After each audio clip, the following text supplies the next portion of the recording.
Welcome to Mike's apartment for Game Master Support. I'm your Number three, host, right?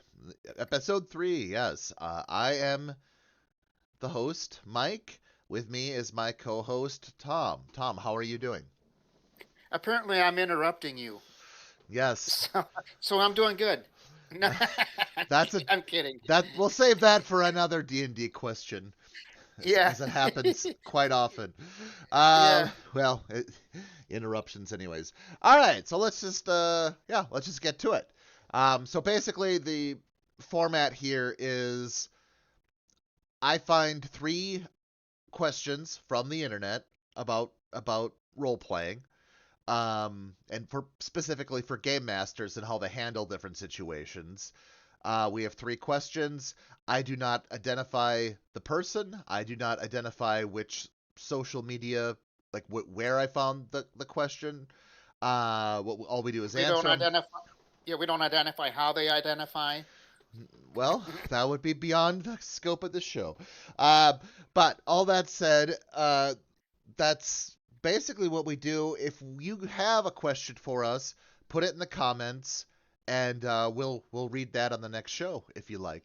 So either identifying or not identifying you, depending upon what you want. But anyways, all right, let's just get to it. Question 1. All right. New group jitters. So this afternoon, I will be session 0 char generating for a group of strangers in a game club environment. I have been feeling confident and excited about this up until today, but this will be my first time playing running in person and with strangers for a few years. I know I have to wear trousers and shower, but I'm worried there are many other peculiarities. Did I say that right? Peculi- Peculiarities, Peculiar, whatever. yes, of in-person play that I have forgotten, and it's making me anxious. Uh, Please share the norms of in real life DMing. I may have forgotten about them from running online for a while. Tom? Well, I mean, as far as I mean, it's been a while since I played in person too, or joined a group of complete strangers. The group I was meeting with every other Saturday in person shortly after COVID lightened up or whatever. Um, they added um, like three new people, whatever, and that's I mean it was I was a little I guess jittery about that. Not sure, but I wasn't running the game. I was just playing in it. As far as running goes, I think the basics. If you just keep it down to the basics, and do your planning, whatever. Um, know that the plans may just go out the window. That that happens a lot, but just be prepared for that, and if you're nervous, I mean, maybe just have an icebreaker with the group before you start anything. Maybe just hey, let's get to know each other. If they made a movie about you, who would you want to play you in the movie? Or I don't know, some question, or two truths and a lie, or something. I don't know. Something kind of fun to kind of get to know each other, and you could do it in the context of D&D. Ask questions from that context, perspective, whatever you want to call it. But I don't know. I guess I've never really had problems meeting new people. I DJ'd for like 3.5 years for primarily weddings and stuff, so I was constantly meeting a whole new group of people and trying to figure out the dynamics, what worked to get people out on the dance floor. By the way, if you're a DJ and you're having problems getting people on the dance floor, Michael Jackson or country music seem to do the trick every time. So, but anyways, is there Michael Jackson or country music of D&D? I'm trying to think. Combat, I don't know. Maybe some people Talking don't like combat. talking about alignment. I don't know. There's a few things that people like Yeah, to discuss. yeah. Yeah, so I would say those are some good ideas, Tom. Um, Geez, getting over the. So here's like the thing. Through Discord, through the video, you basically can see people, but Mhm. you're not exactly seeing them. You're not it's not real life vision and hearing. There's a lot of excuse me, a lot of like little things going on. I would say like you might want to brush up on your reading body language, vocal inflection, like what it means, facial expression itself, because there's a lot of communication that goes on in person that may not fully be translated by video. And then I guess you don't actually specify here. You may not have even had video on in the Discord sessions. If it was all just audio, well, that's a whole nother ballgame. And now you're gonna have to learn. Yeah. That is quite a Yeah. bit different, and I don't blame you for feeling anxiety about that. Like what Thom said, a lot of good things. So here's the thing too: they're not gonna just start out playing, which is really smart. They're doing a session zero. So session zero, it does establish a lot of the game parameters, but also talking about things like boundaries, things that are off limit to discuss, things that not just game type things, but yeah, and then also like people, like personalities. Like you could ask a question like, how would you describe your personality? How would you, who do you interact? What kind of other personalities do you interact best with? Questions like that. And these like icebreakers are good too. Maybe make them D&D related. Like, what was your craziest Dungeons and Dragon moment, or maybe something about people like to talk about alignment a lot. For some, I've noticed. I don't know why it doesn't really seem to matter very much in new D&D, but hey, people like talking about it. Yeah, that's what I would say. Just and that's the thing too. The more time you spend with them, the more at ease and comfortable you will be. So sometimes you just gotta like give it time, just let it happen. That's all I would say. But all right, let's I think Oh, one last thing sure, sure. I would try to make sure is say you kind of made me think of it is and we comment on this a lot is that the game is intended to be fun.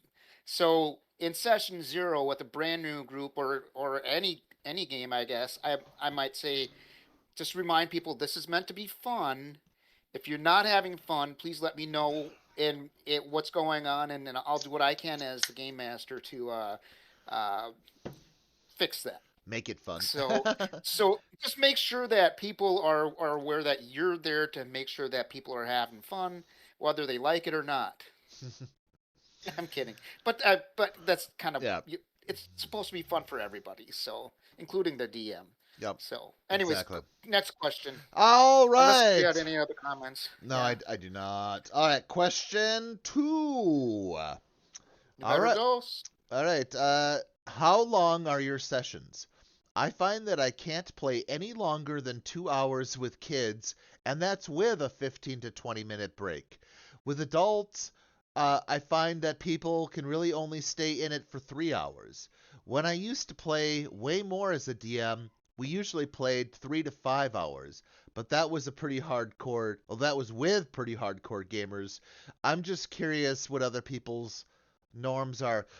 Before I get to you, I'm gonna spit out something really quick. I want to talk about hardcore gaming. When we, God, when we were teenagers, routinely we would play 12-hour game sessions with like 10 people. So, Oh, 10 people. Wow. what you think of what should you and I'm not diminishing this experience. I'm not whatever, but if you want to play some Yeah. hardcore games, there are ways to do it. But before we Yeah. jump, I'm just pointing out that little fact, just so you know, Yeah. that Yeah. you could play with a lot more people for a lot longer. But before I jump into what I'm going to say, Thom, why don't you take it from? Well, I mean, kind of. I was thinking, a group of friends, including our friend One T and a few other people. I believe they had um, a one or two times where they played over the course of the weekend, just the whole entire weekend. They took breaks to, bathroom breaks, naps, whatever, but they spent more time gaming than they did anything else. It was like probably 30 some odd hours or whatever of gaming over the course of the weekend, and I was like, oh man, that sounds kind of fun. Um, I think it depends on the group of people, but I think paying attention to the dynamics of like your group. Like if you're running a game for kids, and kids nowadays they have a very short attention span. My kids will watch a really good movie or TV show while watching reels on YouTube. So they're like teenagers. I used to run games with them. They haven't really wanted to play for a while, but we still sometimes will play Baldur's Gate, and we get lost in that for a few hours. Which Baldur's Gate is Dungeons and Dragons. It's just there isn't a DM per se outside of the stories in the game. But I don't know. Our group plays when we do play is like 3 Three hours plus or minus. hours. Yeah. We also kind of have a happy hour beforehand, and not a full hour usually, but where we get together, just kind of hang out, get caught up, which I think that kind of happens in a lot of in-person games too. You get together, you just kind of catch up, hey, what's going on, and um, but uh, I don't know. I mean, I've played 5 hour games and been like, do we really have to stop now? And they're like, well, it is midnight and we work days. I'm like, well, okay, I guess I have to go to work too. But because at the time I was delivering newspapers Yeah. overnight, so I'd use, it ended up being perfect for me if we got done at midnight. And that was like on we'd play Monday nights. Um, but I was single, no kids. The DM, uh, he had two kids.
So, Anyways, what do you have to say about session length? Just it I think varies. it just depends on the group. Yeah, just pay attention to the group, and if they want to go longer and you're able to, do it. We sometimes will do that. We usually have like when we game, we'll say we're gonna cut off at 3 hours, and we'll get to that 3 hour mark and be like, "Do you guys want to keep going?" And Yeah. sometimes we're like, "Yeah," you And know. So sometimes we let some people drop early and we just keep going. And they don't. Some players don't seem to mind. Like they don't really typically mind that we're continuing without them. mhm. We just fill them in on what happens when they, before the next game. Okay, so about all these different things, can't play. Okay, so yeah, a couple questions here, like a couple things. With kids, absolutely. No, they don't have the attention span. They don't have the focus to play a full length game. And yes, they will need more breaks. They'll need time. And yes, and why is it? It is different from when we were kids. We didn't have devices. We didn't have social media. And well, that's a whole nother. Well, that actually might be a different Mike's Apartment segment for our Brews review where we actually talk about more serious questions. But yes, I mean, yeah, social media is totally killing people's attentions. You get that little every couple seconds you get that dopamine hit because you're looking at a screen. So yes, it is. Kids are going to be different than adults for the amount of focus and attention span that they have. Not just because of the devices, but in general, yes. Other thing about your adults who can only do it for about 3 hours. I mean, that's kind of where our group is at too, because we have so many people who have kids or have other responsibilities, obligations. I guess as long as it's everyone's upfront about it. Um, but yeah, like Thom and I both said, back in the old days, yeah, I mean his group would go for a whole weekend just taking naps and stuff like that playing. The group that I was in, yeah, we would commonly go 12-hour game sessions with 10 player, which is completely like not how the game is designed, but we did it. I mean, and it was excuse me, it was tons of fun. I'm a 10 players. That just the game's Yeah, combat was based around like 4 people, like a 4-person party. yeah, But 4 to 6. Yeah, yeah, 10 was way out of line. That said, though, we all had fun, and mm, that's kind of the ultimate thing. Like, if your group is having fun with the amount of time that you're given, that's really the true metric, not necessarily mm, a set number of hours. Like, that could be anything. So that's all I would say. Um, I guess we kind of answered like what you were curious about, but your group seems about in line with what uh, we would a lot of do. groups are, yeah. All right, hopping to our third and final question. This one, this one has a few different aspects to it that I think we'll have to go over. But here, let me just answer it. All right, question. I'm gonna guess they mean a do here, but how do my fellow DMs handle the players you shout what they want to do for initiative? I guess that they shout that they want to do for initiative. So during my villain speeches, a player wants to end the convo and goes to attack. So I ask for initiative and state that combat has started. The players then ask, I get my attack/spell off right. I said I did it before the initiative roll. My reply the other week was, all right, but I'll count that as your action when it's your turn, and you can only do a bonus and movement on your actual turn. Does that make sense? Does that sound fair, or are there rules for this? The player who got their action off immediately pretty much ended the fight by crowd controlling while everyone else beat up the monster. Thanks.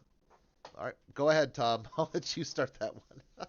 Well, so if you're really proud of a villain speech or something like that, and want to get it off without getting interrupted, you're the DM.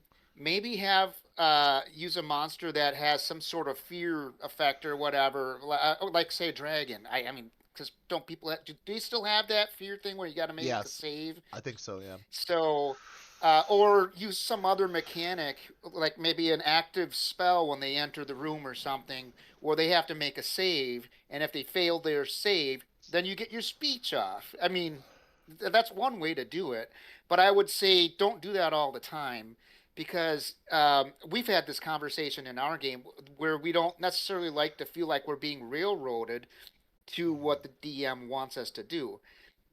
We want to discover things organically. So having the ability to occasionally throw off a spell and interrupt the speech, that's fine. That happens in our games so often. I think I mentioned earlier, like the plans. How many games have we played where each of the game masters or dungeon masters, whatever, put hours of work into preparing for a game session, and and like maybe 2% of it actually gets used. So because that's just the nature of having a party of player characters. So with 4 to 6 or 10 different people, I mean, you can't plan for all the shit they're going to try to do.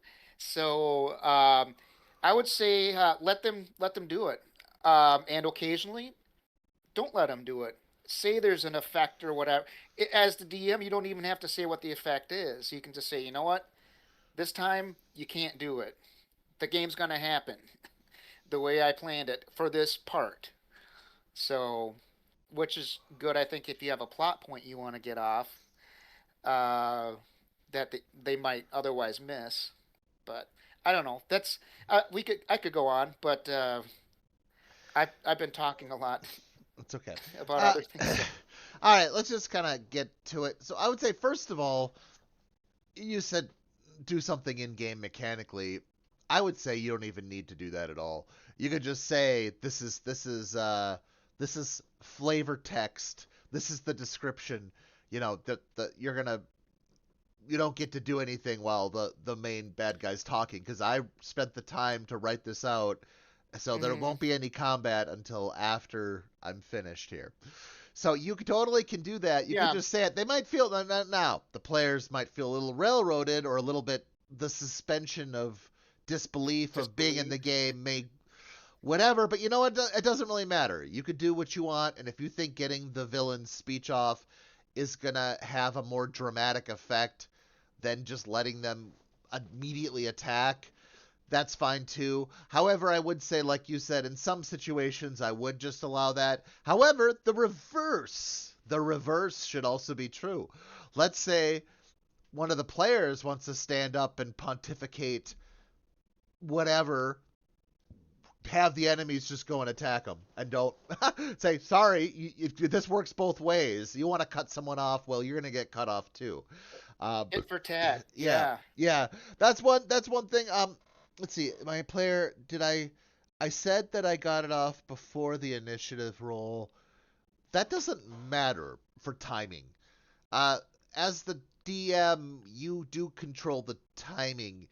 And what we learned last game even was, okay, so in D&D 5.5 there is no surprise round anymore, which is fine, but I had to point out to our DM that surprised is still a condition where you can take no action, no bonus action, no reaction action. For this is D&D 5.5. But yeah, I had to point it out, like, yes, there is no round, because my character, so what happened was we had perception, like we had perception of the enemy, and we were just attacking them first, right? And he was like, "Oh, there's no surprise round anymore." Yeah, I'm just kidding. That's not how he said it. But Actually, no, that was actually a pretty good well, representation. he was like, it doesn't matter. He was like, it doesn't matter. There's no surprise rounds anymore. It doesn't make a difference. Yeah. They're gonna go first. It's like, how can they go first? So they have the surprised condition. So it doesn't really matter.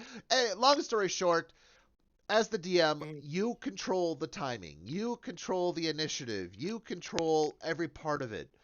If if someone just jumps in and if someone just jumps in and what is happening?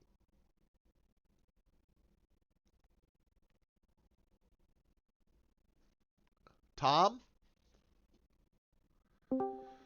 Tom? Okay, I'm back. What just happened there? Okay, we lost. Um. Oh. Sorry. You remember we discussed how I used to do musicals and stuff? I had a moment there where I had to do the Time Warp song from the Okay, Rocky Horror okay, Picture okay. Show. Sorry. So you lost internet, you're saying? It seems like it. Okay. So, All right. anyways, I'm back. Where did we leave off? What was the last thing you heard? Well, oh, you were kind of just rehashing the no surprise round. All right. I Anyways, want. okay. Long story short here. Let's just Yeah. keep this down for a second. Uh, the DM's in control. You control the timing. You control everything else. You don't have to give them that opportunity. My answer to the question is, yeah, what you're saying sounds fair, but there are rules for it. And again, Yeah. there are things you could do.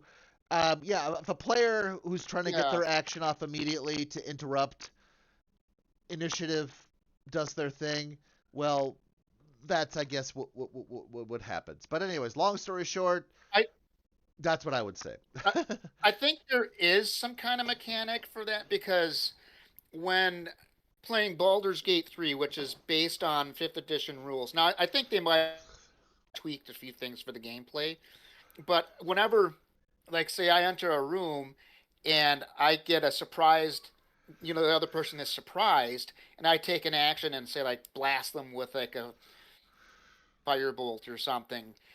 When it gets to my turn in the initiative, I think I only do have the bonus action and move action. I can't do the full round action. So I'd have to look into that as far as Well, that it's rule. it's different depending on what version you're playing, what edition you're playing, what Yeah. even what game system.